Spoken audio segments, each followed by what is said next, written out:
story Grace in Dubliners, during a night of drinking, Tom Kernan falls down the stairs in the pub and is found unconscious and bleeding on the bathroom floor.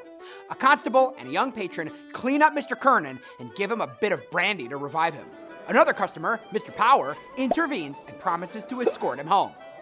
Mr. Power knows all about Mr. Kernan's recent decline into alcoholism, but he still likes him, as do many of Mr. Kernan's friends.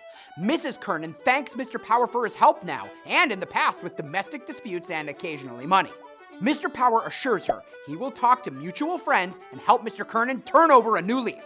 2 nights later, Mr. Power returns with 2 other men, Mr. Cunningham and Mr. McCoy, and a plan to take Mr. Kernan back to church to cure his drinking.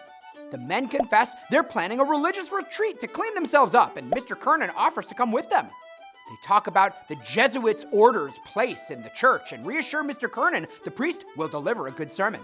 Another friend, Mr. Fogarty, stops by for a visit and brings a bottle of whiskey.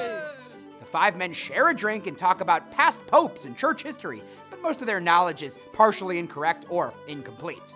When the group arrives at the church, the priest delivers a sermon aimed at businessmen who must live in the material world but desire a spiritual life, emphasizing how temptations and failures are common, but the important thing is to take stock of those failures and set them right through God's grace. Grace, like other stories in Dubliners, highlights the importance of human connection and the dangers of social isolation. The loyalty and goodwill of his old friends ultimately has the potential to save Mr. Kernan from his own bad habits. The sermon at the end is all about learning from past mistakes, making amends for them, and moving forward. Mr. Kernan's salvation is not a matter of understanding church doctrine or following customs like the lighting of candles. It's a matter of belief and faith in God and in the people who want to help and support him. The references to Catholic customs and Mr. Kernan's upbringing as a Protestant speak to the common ground of religious faith that often gets lost in tense religious conflicts, like those that divided Irish political life during this time period.